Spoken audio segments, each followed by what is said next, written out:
left, right.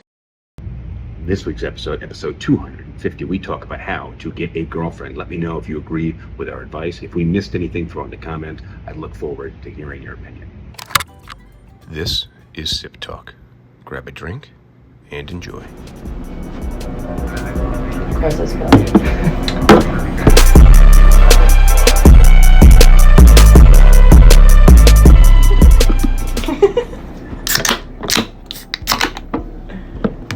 Cheers. Cheers. Cheers.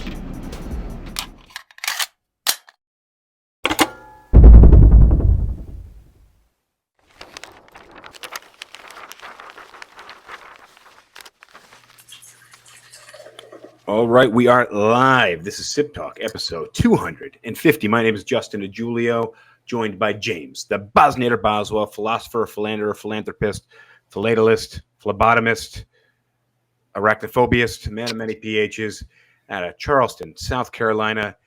James, how's it hanging down there in sunny South Carolina? Good. Just cracked open a natural light, low impact on the body. And then after the cast, might go for a low impact cycling workout in the dead of night. There you go. Don't get hit by a car. Speaking of which, when we first jumped on, I noticed it was bright and sunny in the window behind you. It was equally as sunny here when we started, but we're getting a little bit of a late start. We are doing an episode tonight entitled "How to Get a Girlfriend." We may have Thanks to a viewer suggestion, by the way. We may have a female perspective joining us. I'm hoping we can get those technical issues worked out. If not, it's just going to be two guys telling you how to get a girlfriend. Now, the comment came from Black Roads a couple days ago on our last episode, why people are giving up on dating. Actually, I think that was 2 episodes ago, episode 247, 3 episodes ago. Black Rocks wrote, "Hey, man, I love your podcast. Out of all the podcasts out there, I like this one because it's genuine and authentic. I know this might be a weird video request, but could you make a video on how to get a girlfriend, like a step-by-step guide?"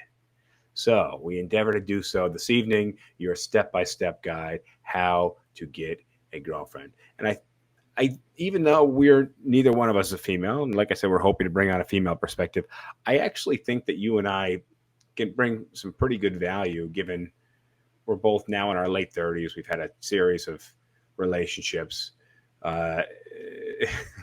We're going to talk about how to get into a relationship, and we're going to talk about how to let the relationship flourish, and ultimately we'll probably, if we get there in the episode, how to keep the relationship.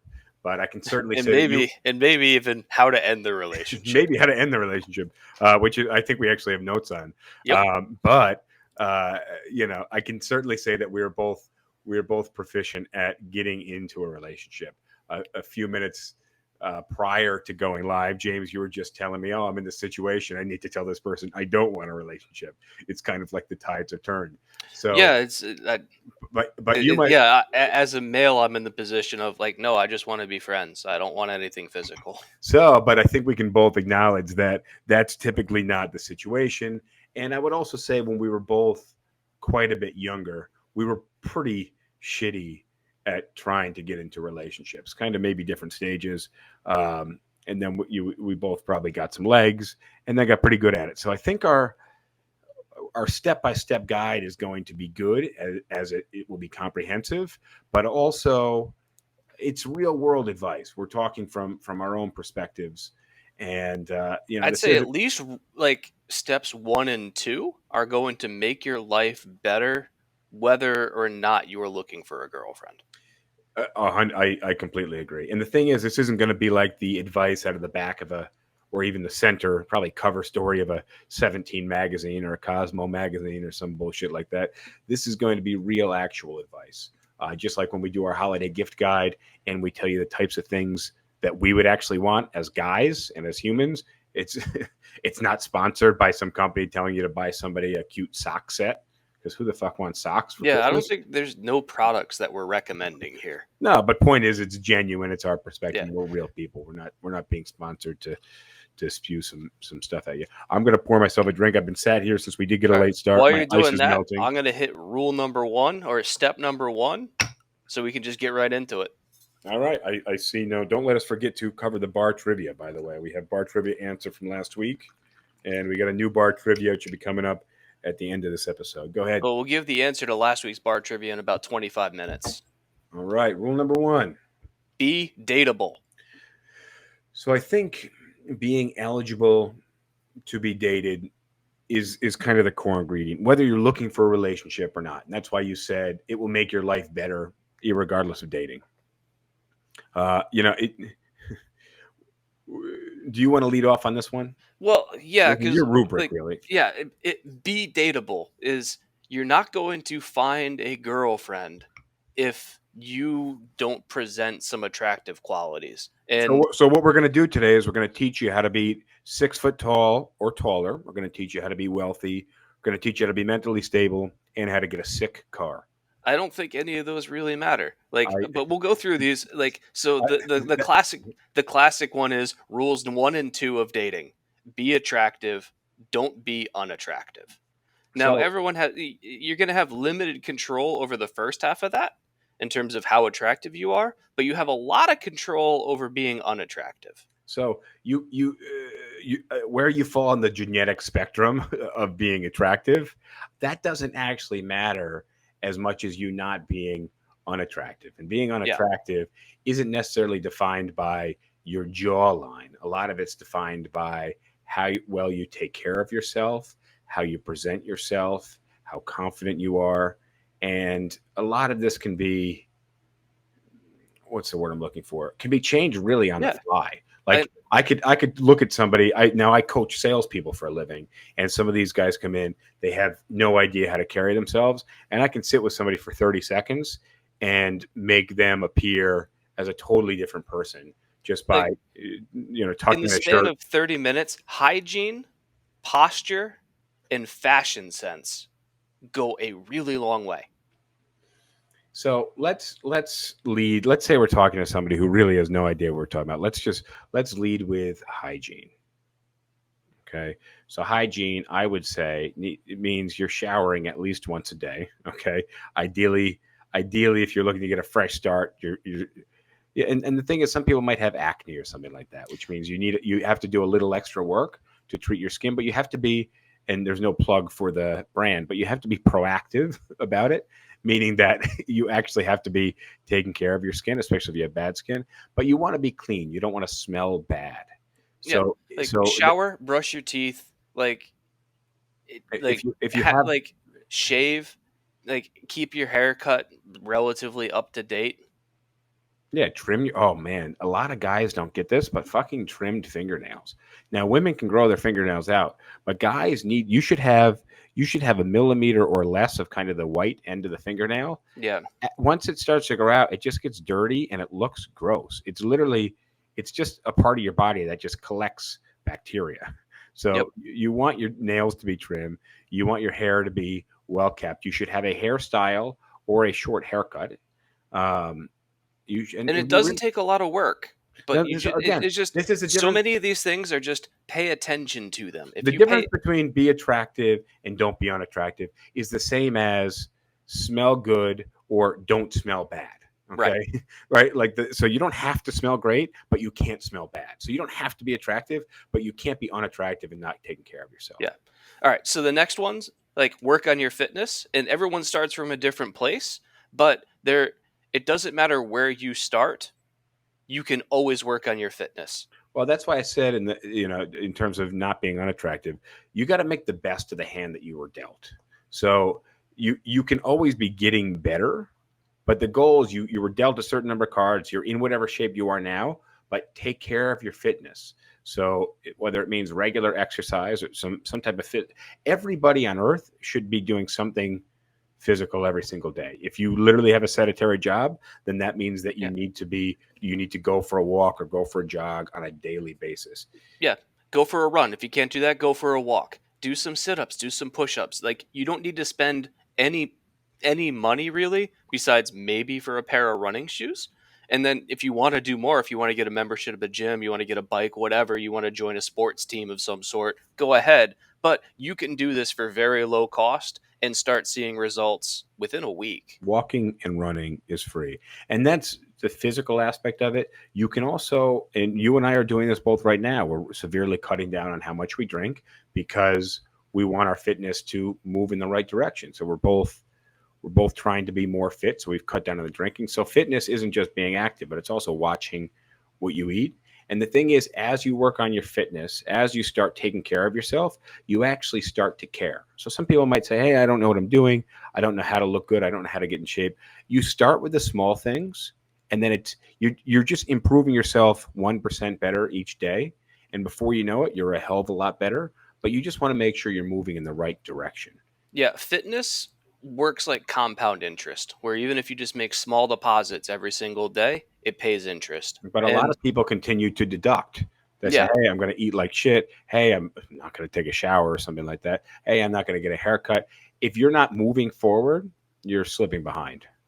yeah, but you got to. It doesn't matter where you are and where you're starting. You can always just make improvements, and it doesn't Okay. even have to be that much time invested every day. If you put in even just 20 or 30 minutes a day, you'll see things And improve for you. we don't really, I don't think we have any notes. So we're talking basically about looks right now. I think this is kind of it on looks. I would also say, just in terms of dress, you don't have to be, you don't have to go buy expensive clothes. Nope.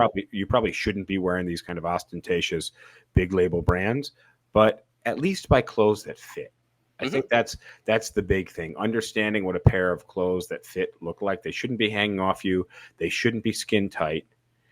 Um, I mean, I would say if you were to go to a store like the Gap, like on a budget of $100, you could probably get yourself one decent looking outfit, oh, and that's all you need. you go to H&M and get two decent outfits, or maybe Yeah, even yeah. more. So Like you're not going to be able to do all of these steps for free. So like the upgrading your wardrobe thing, you can start really small. You can do it for less than $100 and have something that's decent. You don't need to be wearing designer clothes. You don't need to be wearing super flashy stuff.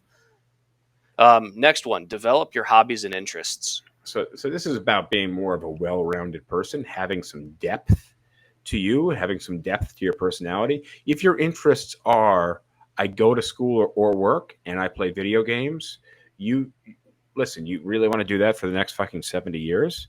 It might seem pretty nice right now, but realistically, you're going to want to explore more things in life, have some more experiences.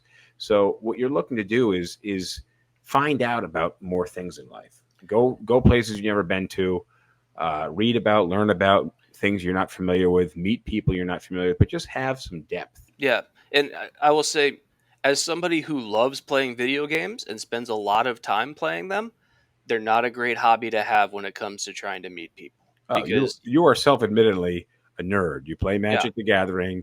You Magic the watch Gathering is a better hobby to have than video games because at least you're doing something in person with other people. with the other nerds, but Yeah, but no, again, it is it's better. I right. completely agree with you. I That's what. completely agree. Yeah. But my other hobby is playing pool And there and are some cycling. females that play pool. Yeah. And there are some females that play pool. There are some females that cycle. So it gives me a limited chance. But it doesn't matter really what your hobby is.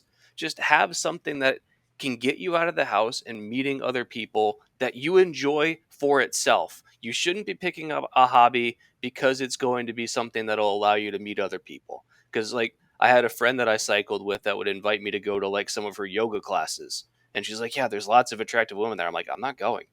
Because you don't want to do yoga. Yeah. No. Yeah. I've done a couple of yoga classes. No, thank you. Being bendy and stretchy is not a goal of mine. Yeah. But point is, you just develop your character through expanding your interests and your hobbies. Next up, this is a good one, and you wrote, "Be able to state where your personal life goals are." And you And don't need to get super in depth about this either. no, you don't. You don't want to need to grow up and want to be a physicist or something like that. But my thinking in having a goal really is it just shows to everybody else that your life has forward direction. Hmm. That you are looking for more than what you have. Not that you're not content with what you have, but that you have goals, that you have a direction. And And make them realistic. yeah, they don't. Like I said, you don't need to want to be a physicist or Because, something that's like, if pretty. someone were to ask me right now, what's one of your goals in 5 years? What I would say, I would love to be living in Spain at least part of the year. That sounds, yeah, and why Spain, and then begs the conversation. Right, and it's so easy, and that's a genuine goal. It's not me making that up for like bullshit or conversation. I can explain why I like that country and what I'd like to do. Next one. Hopefully, we get through this so we can summarize kind of A to Z. We'll try to make sure we do Yeah. that in the end. Next one, go ahead. Have a stable job, and the amount of income you make is not as important as just having a job, because it just shows that you have some responsibility and some reliability. This is something that women look for. They You care can less show up. about how much money you're making than the fact that you are just responsible to something that isn't yourself. You can show up on a regular basis at the same time and be dependable, and others can rely on you. That's what it's saying. Now, if it is an especially shitty job, maybe you try to get a better job. Okay, so like if your job is French fries at McDonald's, maybe you spend a decent. It doesn't mean that You know what you're though? not ready Actually, to I'm date. gonna say that doesn't even matter, because I've talked with people that are like janitors, and they're like, I love my job. I show up, I get to clean, I get to make an impact on people's lives every single day. What I do matters. So it's like, if you have pride in what you do, then what you do doesn't matter, because Dude, one of my friends, an attractive girl I've known since high school, was literally in a very serious relationship with a garbage man who lived at home with his parents in their basement, and she was pretty content with the relationship. if you have pride, there's nothing wrong with being a garbage man. The world needs those people, and And they're actually if paid you pretty show well. up every single day and you do your job with pride, you're having an impact. Yeah, And they're city jobs, Mhm. not shitty um, jobs. They're city jobs. Where Next they're one, and paid. this one kind of goes with like the whole be attractive, don't be unattractive, but it's just develop a sense of humor and an approachable personality. This is a little more nuanced, though. I think this is a tougher thing, but I mean, you have a sense of humor, and I have a sense of humor. We both like sarcasm. That doesn't necessarily help us in a lot of different scenarios. No, there's many times that I have to tune down like what my sense of humor is, but at the same time, like I don't tune it down as much as I probably should, and the reason why I do that is like I'm trying to filter out people that aren't Well, going to get my sense of humor. you have a specific filter there, but it's if you're upbeat, if you make light of the situation, you try to make people laugh, not too hard, Yeah, and don't try too hard. they can't all be inside jokes. You and I have a ton of inside jokes, but because we know our audience, we know the person that watches this, the one person that watches this podcast won't get the jokes. No. We don't use them on this podcast, so the humor has to be not very. It just has to be good humor. Yeah, and this is something honestly where like you could ask your friends for honest feedback about things that you can improve on like the humor and personality aspect. And if Oh, you have good friends, they'll give you yeah. good recommendations. Third party perspective is golden across the entire spectrum of this conversation. Yeah. Next up is have a clean place and a clean car. Now, obviously, if you're in New York City or something like that, having your own car, maybe not probably going to happen. Having a clean place, maybe you have roommates, but still your own personal space, that room should be a clean space, and you should do your best to keep the common areas clean. But Well, and I'm going to say like a screaming number one is have a clean bathroom. yeah, the clean bathroom is a big one because that's the place where you get clean. So it'd be like if you took a shower, but then you had a very dirty towel that you never washed. Yeah. But again, it shows responsibility, and people are like the whole goal. Obviously, if you're trying to get a girlfriend, is to have somebody like touch their mouth to you and potentially other body parts. So you want to not be gross, Right. okay? And the thing is, like, you don't need to have like it be like medically grade clean. It just needs to show that you pay attention to it and that you're trying to keep up with it. And women are much better judges of whether or not a place is clean than men are. 100%. So have a female friend that you're not interested in romantically give you honest assessment as to whether or not your place is clean. Yeah. All right. Next up. Oh yeah, you're blipping a little bit, but yeah, Have a clean place, and if you have a car, keep your car clean as well. All right, next up. And the last one, in terms of being dateable, is address issues that you might have had with previous relationships, either internally or, if necessary, go to therapy for them. Because you don't want to be bringing past issues into a new relationship.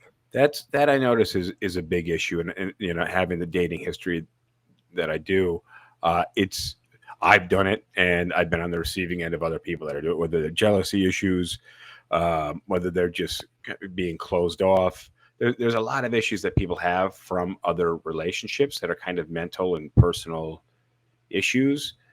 You need to, so for example, maybe you just got broken up with and you're very depressed. You got to solve that issue before you put yourself back on the market. That would mean that you are not dateable, especially if you're still depressed. You shouldn't be looking for a relationship to fill that void. Yeah, and I'm not saying that this is easy, because sometimes these issues can take a long time to work out, but ideally a new relationship is a new beginning for you, and you should be able to let the stuff that happened in the past stay in the past. However, you can still take lessons from the past and use them in a positive way. Okay, so but to summarize, being dateable means being eligible, means taking the best care of yourself and being your best self. All right. All right. Step number 2.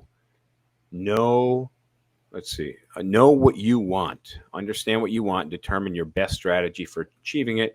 Be honest with yourself and others. So I think you have, not that you have to have a type, not saying you want a girl that's 5'6", 24 years old, no prior relationships, a good paying job, a new car, and her own place. Like, that's overly specific, and it's going to be detrimental to you. There has to be some wiggle room, but you have to know a general idea of who you're looking for and what you're looking for in terms of that relationship. I think the what you're looking for is more important. Well, I think they go together, because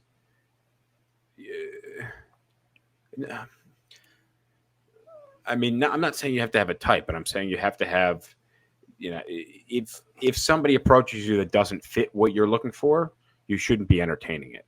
So you need to know what your relationship goals are and who's going to fit into those goals. So if you don't want kids, or you, for example, you're looking for somebody who also doesn't want kids, and in your case, you don't want to date somebody who has kids. For me, a relationship, but before I was in a relationship, that wouldn't have been an issue for me. But you need to determine that ahead of time, so it doesn't become an issue once you start dating. This is stuff you want to deal with early on, if not before you've found that person, so you can weed people out. Yeah, these are like first date or pre-first date discussions of, are you looking for marriage? Are you looking for kids? Do you already have kids? Are you looking for a long-term relationship? Are you looking to just keep things casual? What do you want? And find somebody whose goals and desires match up with yours.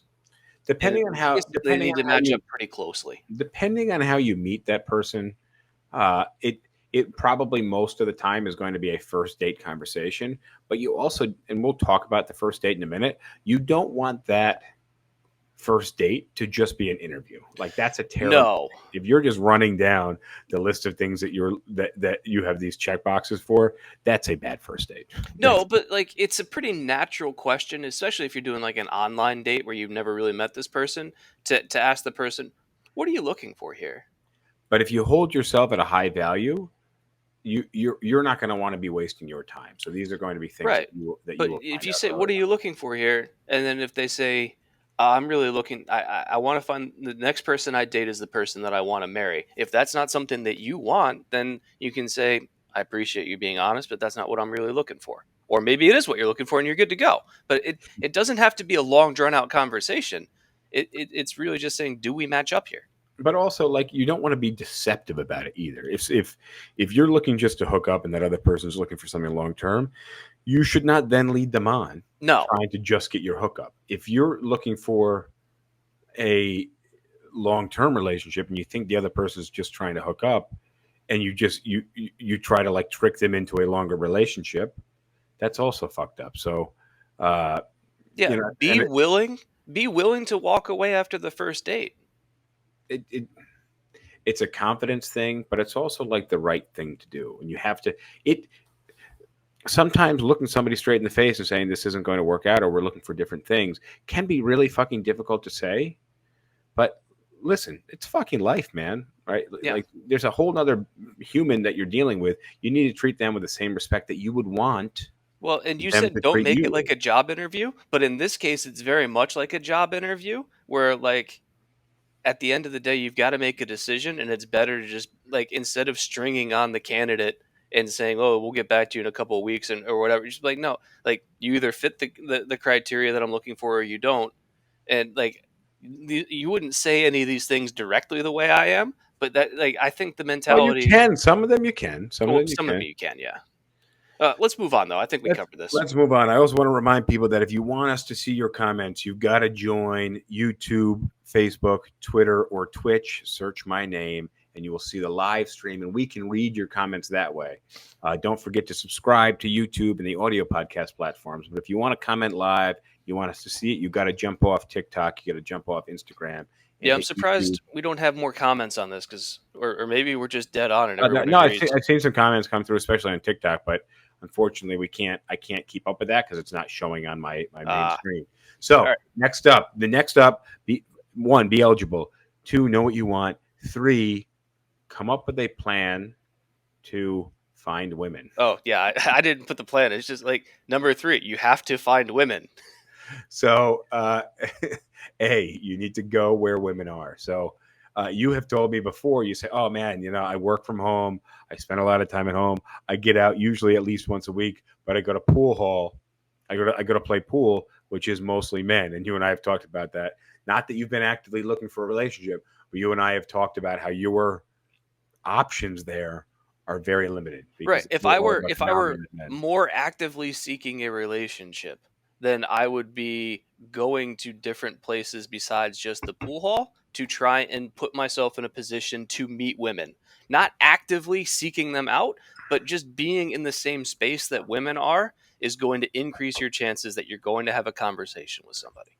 So if and we'll talk about speaking to women and trying to go on dates with them in a minute, but you need to at least be where they are. If that's difficult, or if you've been trying that and the next step, how to talk to them, and you're not having any luck with, there's also online dating. Okay, there's lots of dating apps. They're very common now. No one is ashamed to use them. No one's ashamed to say, "Oh yeah, we met on the Bumble." Well, I mean, online dating is basically just another way of going to where women are. It's just a shittier version of it. I completely. It's definitely more difficult, if you ask me. It might be tough to talk to strangers, especially if you're not extroverted. But in person, I'm talking about. But online dating is actually a hell of a lot tougher. Yeah. You have a lot more competition at someone else's fingertips than you do person to person. Yeah. All right. So go to Women Are, and if you can't do that, try online dating. The next one, and this one's huge. Just for the record, your sentence here is "go to women are," and I love that you read it word for word. Go to women are. Go to where women are. Online dating. Next up, references from friends. Now, I said ask friends for introductions. That's the same idea? Yeah. Okay. Is if you have either male or female friends, chances are they know some females that might be single. And, like, especially if you have female friends, women trust other women's recommendations way more than they trust men's recommendations or online dating randomly. If you can meet some female friends who you have a platonic relationship with, who have your back, that's almost always the fucking skeleton key that will open almost any door. Mm-hmm. All you need is a good word from a third party, and that will at least put you on the date. Yeah, like you still have to like represent yourself well. Well, I was going to say it helps if you take care of yourself, number one, and to know what you want, right? Like Yeah. that's important. But your kind of like cheat code is definitely having women friends who can introduce you to their friends. Let's see, and then I have on here meet randomly. Now, if you're Oof, in it's now, tough. this is tough. If you're in a public place, you see somebody that you're attracted to. Now, the cold approach is bad. If you see an attractive girl in the grocery store, you can't walk over and say, "Hey, how about that weather today? Do you want to go on a date?" Like that's not how it works. Okay, and two, you don't just want to follow that person around. There's a lot of guys with really just poor social skills that just follow women. It happens a lot in New York City. Some men even fucking follow women home, which is a fucking, they should be fucking at least spend the night in jail, if you ask me. But I think they're just like kind of hoping the woman's going to turn around. I don't know what they're expecting, but the point is they don't know how to kind of start conversation. The thing is, if you're spending time in places where there are women and women you're attracted to, you're not going to have them all as an option. There has to be an opportunity. There has to be a reason for you to make conversation. So And you you got can sometimes invent that reason, well, you but have it to be can't be too far situationally. fetched. You have to be situationally aware, but you can't just pass by a woman in the grocery store and say, "How about the weather? My name's Justin." There has to be a situation in which speaking to a stranger is a reasonable thing to do in that situation. Can I tell this story about the elevator? Maybe. Sure you can tell All it. I right. don't remember it, but I think it's In okay. terms of cold approaches and situational awareness, I once met a girl in an elevator, and like I was already on the elevator and I was waiting for it to go down to the lobby, and like I get into the elevator goes up, some guy walks on, doesn't say a word, and then like he gets off, like the elevator goes down a couple floors, he gets off, and a really attractive girl comes onto the elevator and she presses the lobby button. And I just looked at her, I looked at the button, and I said, "Huh, I thought I already pressed that, but some days I'll just hang out in an elevator all day long to see who I meet." And she laughed. And that got the conversation started. Yes, because it's funny and it's situationally appropriate, right? What you said was obviously you had gotten on you and you didn't press the lobby button. You meant to go to the lobby, you hadn't pressed it, and No, I obviously you had weren't. pressed it. It was already lit up, and Oh, she okay. pressed it again. I was like, Uh, "Huh, I thought I already pressed that." but it was funny and it was appropriate and situationally appropriate. You didn't say, "How about the weather today?" Which Right. in an elevator might even be okay to say. I mean, yeah, that's actually kind of funny too. But But it's but I said I threw out a line, and I gave her a chance to respond, and she and then responded positively, and that got the conversation and the started. positive response is the next step is learning to read body language. Learning to read body language is probably the most important Well, I part. think this really goes under 4, not 3. Okay. Well, what I was going to say though is there's a great book. It's by Lyle Lowndes or Leo Lowndes. It's called 92 Tips and Tricks to Talk to Anyone. And it's one of my favorite books. It's a big yellow book. One of my favorite books that just teaches you how to speak to anyone, strangers, acquaintances, friends, people you're in relationships with. And it's one of the best books I've ever read.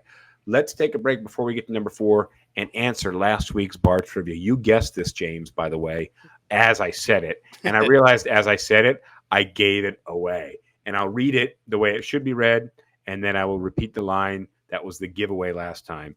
While on safari, Just whi- read it and give the answer. Like, while on safari in the wild jungles of Africa, Professor Quantum woke up one morning, felt something in his pocket of his shorts. It had a head and a tail, but no legs. When Quantum got up, he could feel it move inside his pocket. Quantum, however, showed little concern and went about his morning rituals. Why such a casual attitude? Now, last time I read it as he felt this in the pocket of his shorts. It had a head and tails.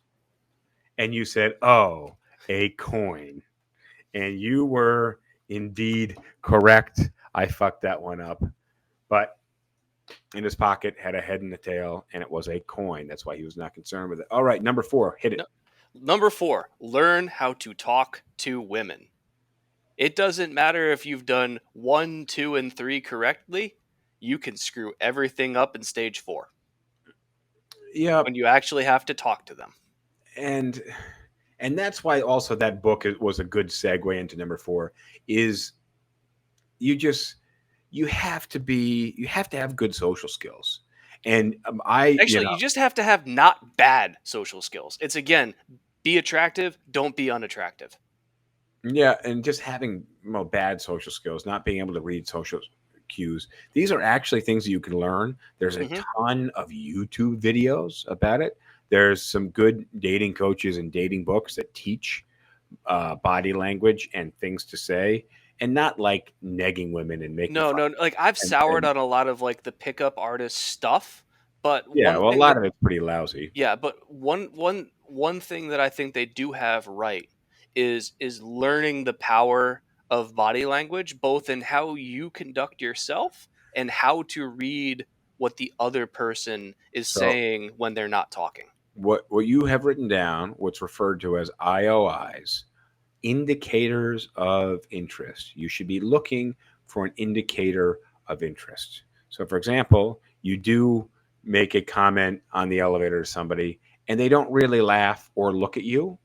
There would be no indicator of interest. No, conversation's dead. The fact that this girl smiled, chuckled, looked over at you, and the conversation continued. Did you end up like going out with her or something? Yeah. Oh, yeah. All right. There you go. That's wild. But you got a major indicator of interest in that moment. So being able to read indicators of interest, you could just Google indicators of interest, but a lot of it just has to do with the attention being drawn to you, somebody looking at you, their body being open towards you. So you can literally go to a restaurant or a bar and you can watch a couple and see who's more interested in the other. So for example, Or going to a bar with no intention of trying to pick anybody up yourself, but watching other people that's trying what to I'm pick saying. people That's up. what I'm saying. And you can watch two people sitting at a table. Oftentimes, one person will be leaned inwards, and the other person will be sat or Yeah, I would leaned say back. watching couples that are already dating interact is nowhere near as good a reference as watch dudes trying to pick up women in bars and watch what's successful and what isn't. Well, what I was going to say is watch people. So that's sitting at a table. One person's leaning in, the other person's sat upright or backwards. Sometimes they'll both be leaned inwards. However, if you watch people standing at a bar, or even sitting on bar stools, you will see oftentimes one person is sat like this, facing the other person, and the other person's kind of sat more towards the bar or standing that way. And usually the person facing the other person head on is more interested. Yeah, So if you're trying and to like talk if to they're someone both and they don't, facing each other, that's good. If one person's facing away, the person who's facing them should just press eject. exactly. But What else? there's tons of this stuff, and you just y like Google searches and the YouTube will get you a lot of information about basic dating strategies, indicators of interest, and how to read body language. My last note, because I think we should hit C after D here on our notes, but don't fear rejection. There's a certain, I mean, it's human. Like you're not going to get everything you want. You're not going to get everything you go after, but also don't,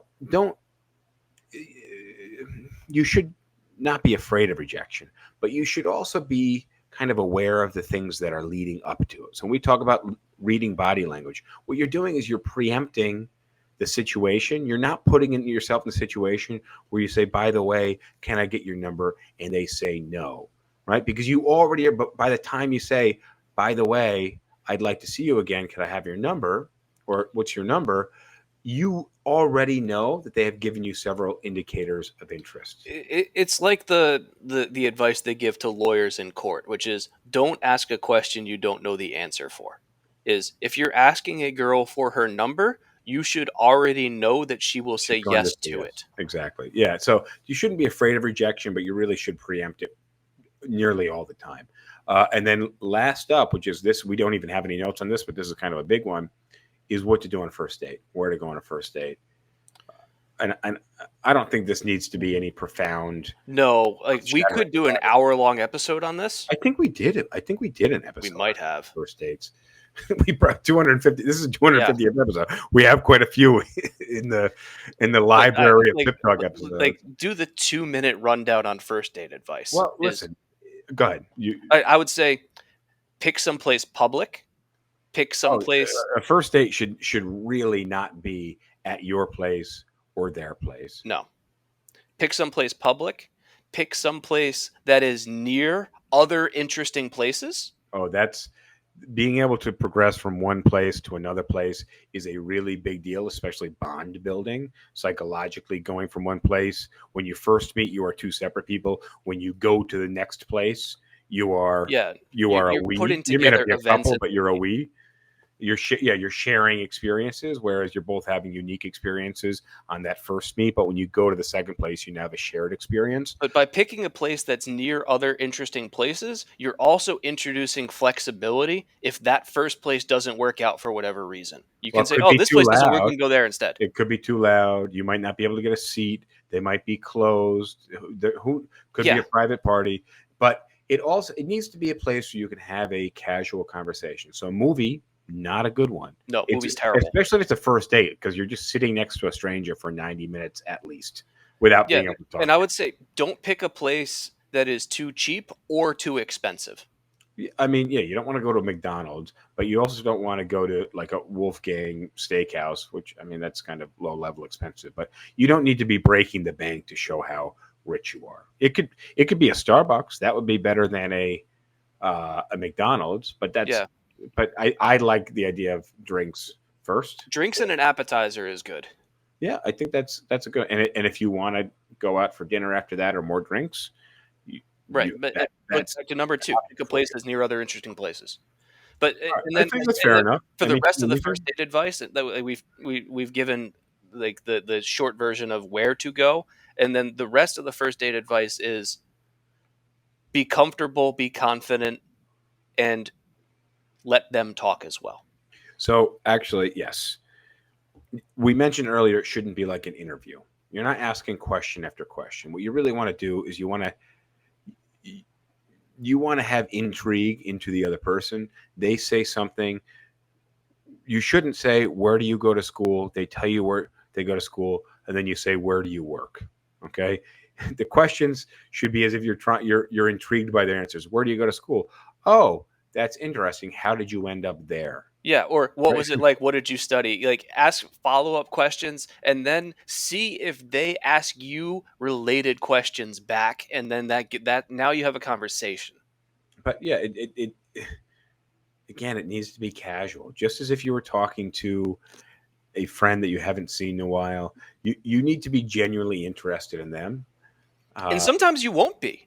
Well, and that if and also if they're just giving you kind of one line answers, that may mean that they're not that interested in you, or you just need to do a little more prying. You need to Yeah, be but making them a little more comfortable. I mean, basically what I'm saying is like you can have a first date where everything is polite and everything, but there's no spark, and that's okay. You can that's one that you walk away from. You say, I wish you the best of luck, but like I just didn't feel a spark, and that's Well, okay. But you can always try to give it another chance, but that it's likely an indicator that it's not going to I develop. mean, I had one of those dates like 6 months ago where like we had like a beer or two at a brewery for like an hour and a half, and at the end of the night we gave each other a polite hug and never talked to each other again.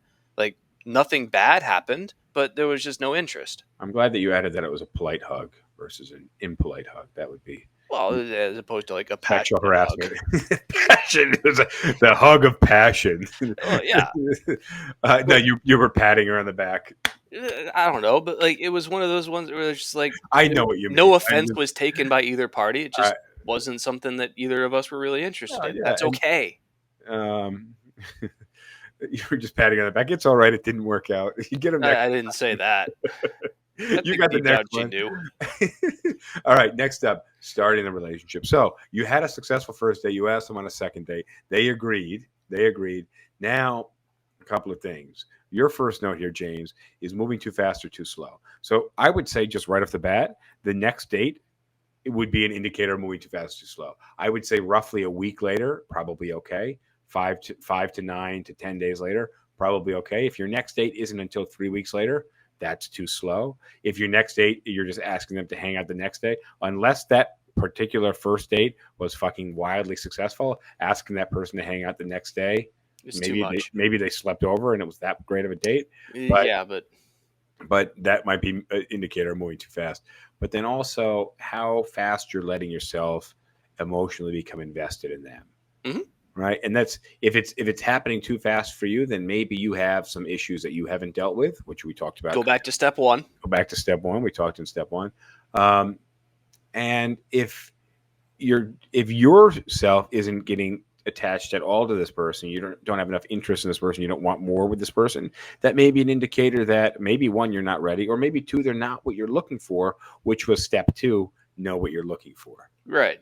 So Uh, yeah, like if you feel like it's moving too fast or too slow, you might need to be going back to step 1 or step 2. And all right. that's okay too. All right. Number B. Number B, like setting expectations. And this is different from like the expectations in step 2, because like setting expectations are going to be like just how the relationship is going to work. Like This is you've what got I her can do. place, This is you've what got I your can place. deliver. This is what I can deliver in the relationship. This is Yeah, what I'm expecting from you in the relationship. like I've got my place, you've got your place. Like, are you going to be spending most of your time here? Am I going to spending most of my time there? We're doing a 50-50 split. And Like, that will develop, but also this will develop over time. In the beginning, it's not like, okay, thanks for the second date. By the way, do you want to move into my house or should I move into your house? Right? right. Like that's not what's happening right off the bat. But you need to kind of have an idea of how things are going to go in that relationship, especially if they have kids or something like that. Like, Mhm. are you? And this brings us to number C: when to meet her friends or her family, and when she should meet yours. So I would say like a third or fourth date may not be a bad time for it to be a group date. So, for example, if it's like a Sunday like football event or something like that where your friends are going out, or maybe you're bringing this person to your pool league, in your example, that might be okay on a third or fourth date. Probably definitely not a first or second date unless you're No. already part of a friend group. But then if it is the first date, the goal is to get away from that group of friends and go do something independent. Well, yeah. So otherwise it doesn't really count as a date. But in terms of when you meet respective families or something, I would say that the relationship should be considerably more progressed than like when you Well, meet her friends or she meets your friends. yeah, no, I'd say family like is the 3 to 5 date rule for friends, and I would say like a 3 to 6 month rule for family. yeah, I would agree with that timeline. Because you don't want to be introducing people that could still. The thing You're is, still a figuring it out. relationship needs to stew for a little while, right? The meat needs to break down a little bit. You, it needs to be something that's settled in, and that because relationships change over time, right? You could have 3 months of fucking each other's brains out, not ever spending a moment together in real life, experiencing reality together. And then as reality sets in, as your expectations may not line up, as your lives may not line up, you realize this isn't something. So that goes for dating somebody with kids, right? The first 3 months could be just like crazy sex and crazy fun, but you're doing it privately. The other person's always getting a babysitter, or you're always getting a babysitter. But at a certain point, when those expectations meet reality and you actually have to merge lives and you're realizing it does not work that well, Right. So I so think that's why it's important to set the expectations up front. what I'm hearing from you there is like in the early part of a relationship, one or both people might be like making choices that are long term unsustainable. And Very well over said. time, you Very well realize like you settle into a more sustainable routine. And once that sustainable routine takes shape, that's when you get a better feeling for whether or not the relationship is solid or not. Because like anybody can kind of shirk some responsibilities for 2 weeks to a month or something because they're having a lot of fun with the new partner, and then like life will eventually catch up to them, and that's when the relationship, I would say, really begins. And last on number 5 here is Roman numeral number D. Don't assume exclusivity unless it is explicitly stated. And I would say if exclusivity is important to you, then you should make that clear very early on. Yeah. All There's right. nothing wrong with saying like, hey, like if we start being physical together, I don't want either of us to be hooking up with other people. And if they're not cool with that, that's their right, but it's also your right to walk away. Exactly. All right. So we had 1, 2, 3, 4, 5, and letter 6, maintaining the relationship. So how to stay? So you started this relationship, but now you got to keep it. Now it has to. Now you got to you've decided you'd like to go long term with this relationship. You've got a pretty good list here. Show respect for each other. Learn what makes that person happy. Sorry, I'm rushing through these, but I just think they're No, pretty. we're kind of crushed on time. So All right. Listen to what your partner wants and communicate frequently with them, and communicate what you want with them. This one, D should really have gone in 5. Yeah, if you don't have experience in the bedroom, consider doing some reading about how things work. I just thought reading was funny. There's probably like videos, and you're not going to the library to find this stuff out, but literally, No, there are books in the library about this. There are, yes, I know, but there's probably better resources. Was why perhaps, but here. But my thinking is, if you don't have experience in the bedroom, you could do a little bit of research, and also you take things slow in the bedroom. Mm-hmm. Just listen. It'll all work itself out. and that also comes back to the communication. Is like, if you don't have a lot of experience in the bedroom, like, it's better to just be upfront about that and say, like, hey, you're gonna need to give me a little bit of grace here, because I'm not familiar with some of this stuff. We're not going to go too deep into that tonight. No, I don't want to. What I said is, sometimes you have to act, you have to put on a little show, but in the sense that you should be happy to see this person on a daily basis. Don't let don't take them for granted. All right. Don't let them just become another fixture in your life. Sometimes, when you see that person, you should kiss them in the morning. When you reunite in the evening or the next time you see them, you should be excited. And if you had a bad day, you should still try to be excited when you see them. You might wait a little while to tell them you've had a bad day. But also, if you've had a great day and they've had a bad day, you're not going to tell them how great your day is. You're going to no, but I would also say, like, it's a communication thing, because, like, in general, I would say, like, you should try and be happy to see them and show that you appreciate them. But, like, if you've had a truly shit day and you just want to be left alone, then you should be able to tell your partner, like, look, you've done nothing wrong, but I had a really shitty day for whatever reason. Like, I just need some time to myself. But also, there may be times that you have to put that on hold, and if that person's having a great day, or there's an event, and my case has happened many times. I've had some rough days, but there's an event or something that's going on. I just have to suck it up so that I do not ruin the other person's event. Right? Yeah. I can't just sulk and ruin the other person's day or event. And then last I have here is, don't be too negative. Right? This other person is there for you to communicate, to share your life with.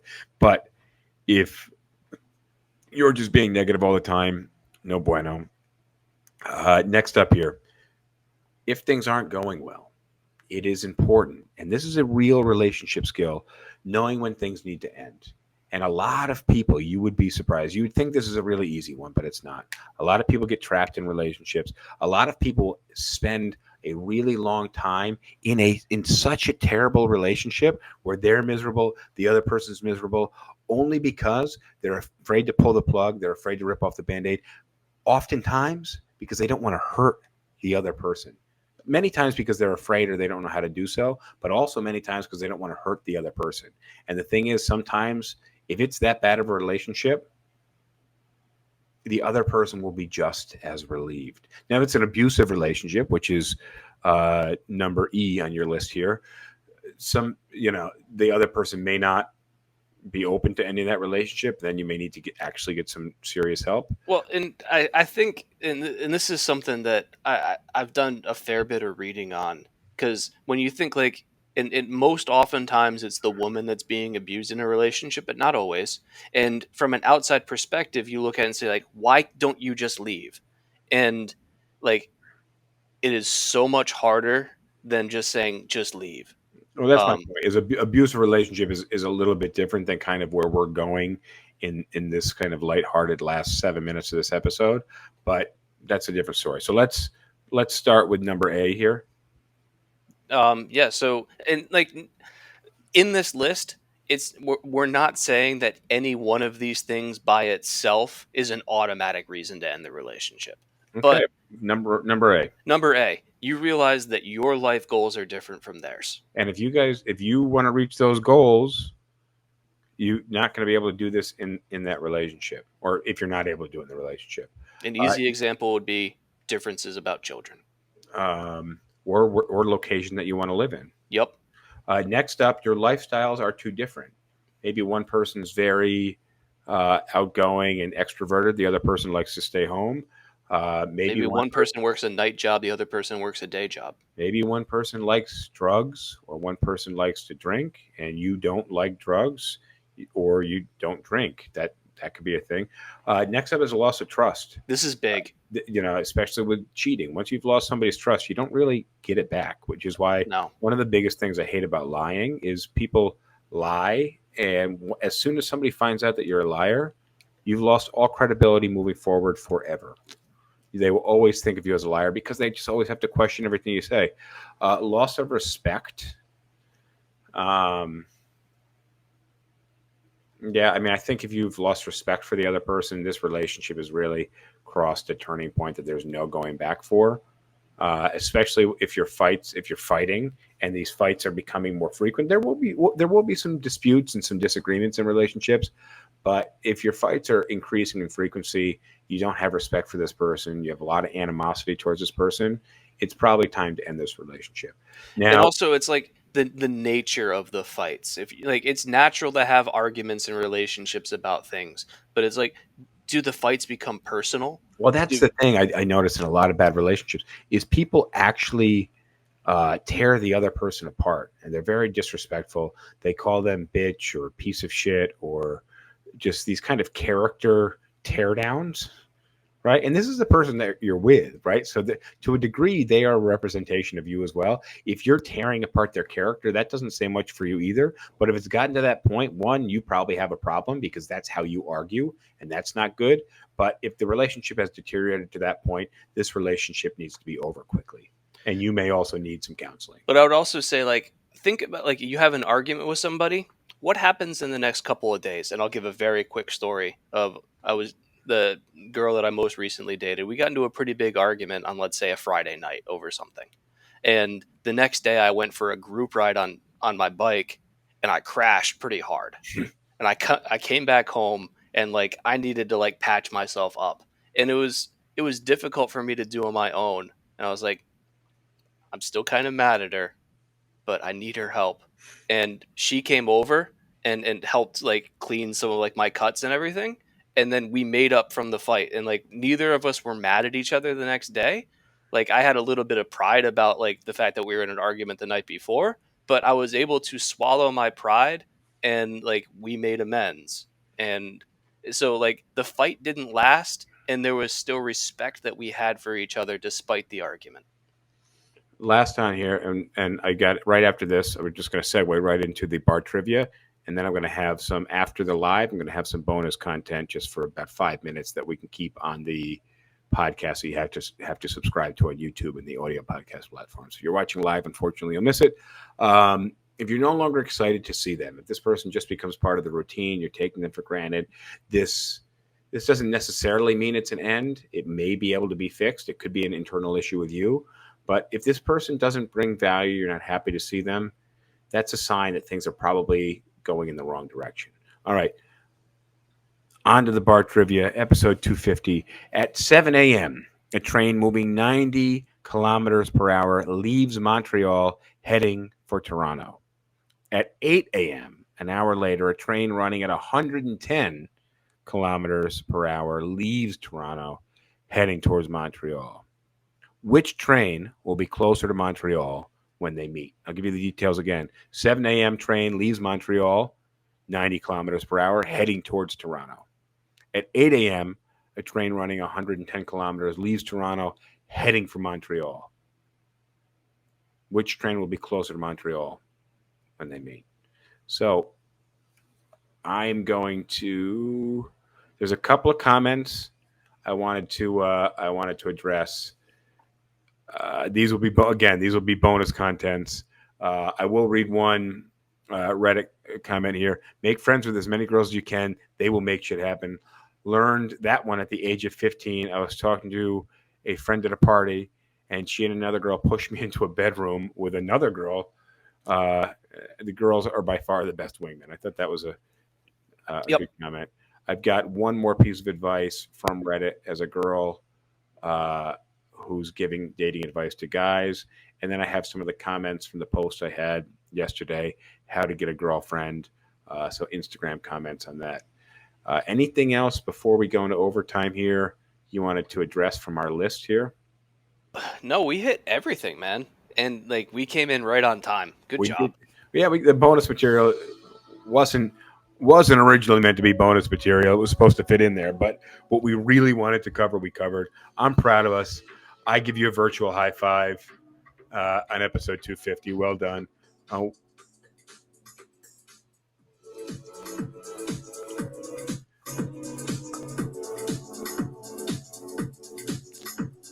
right. Generally, that music means we're offline, but that means our cast had ended.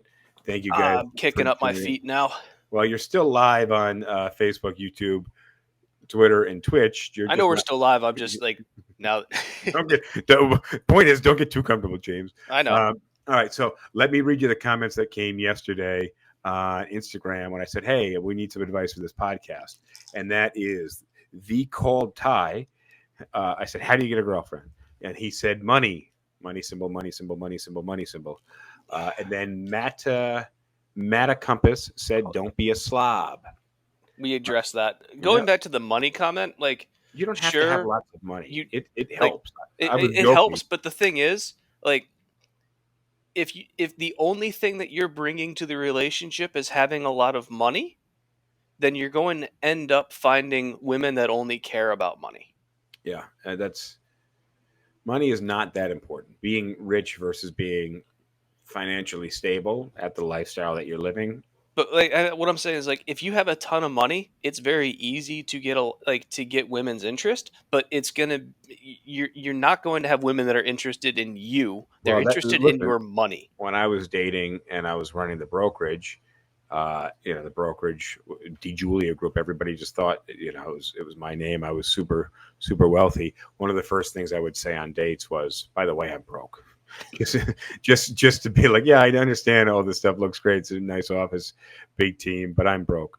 And really, I just wanted to make it very clear at that first point that if you were dating me for money, this was the case. It wasn't always the case. There were times I was making decent amounts of money, but I wanted to make sure that the person wasn't in it for that reason. Yeah, this is a line that I've used before, which is, a lot of guys are concerned about whether or not a woman's dating them just for their money. And for me, that's never been a problem. I'm totally okay with the chick dating me just for my money, as long as she's bad at math.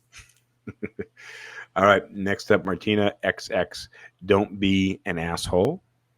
From a Liz 9bith. Treat her how you want to be treated. From Brandy 85. Don't be a dick. From Hadamus Prime. This is an interesting comment. Girls work from 100. Guys work from 0.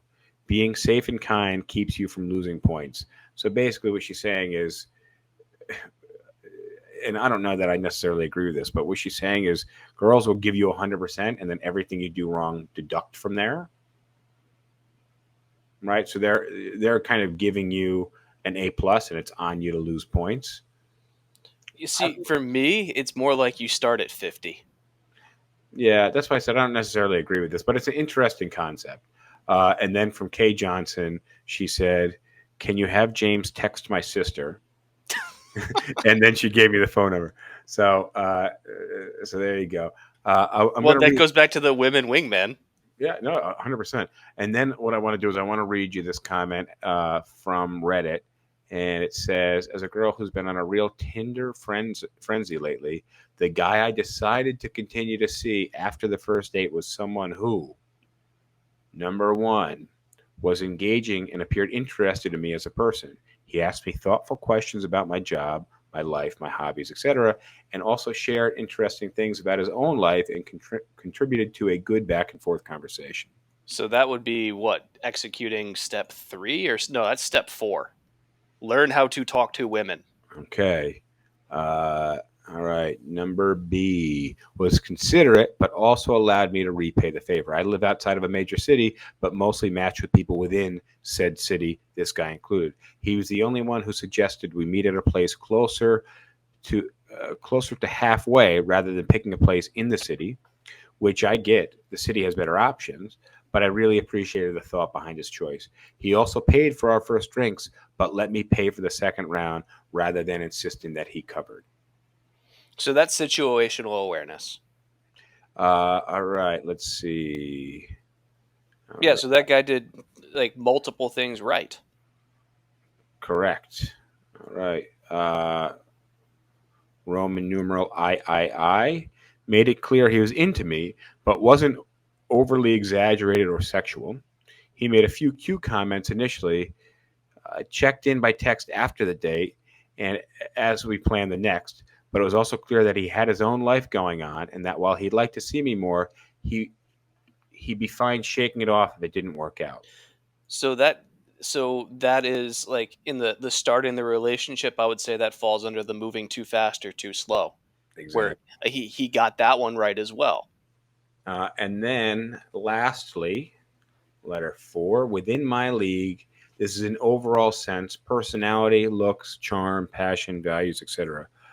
I have a demanding, high-powered job. I matched with some guys that were clearly working dead-end jobs and had no plans to change. We were just playing on different fields. This guy had a blue-collar job, but is very passionate about it and fulfilled. It's frustrating when people say women only care about money, because it really isn't that.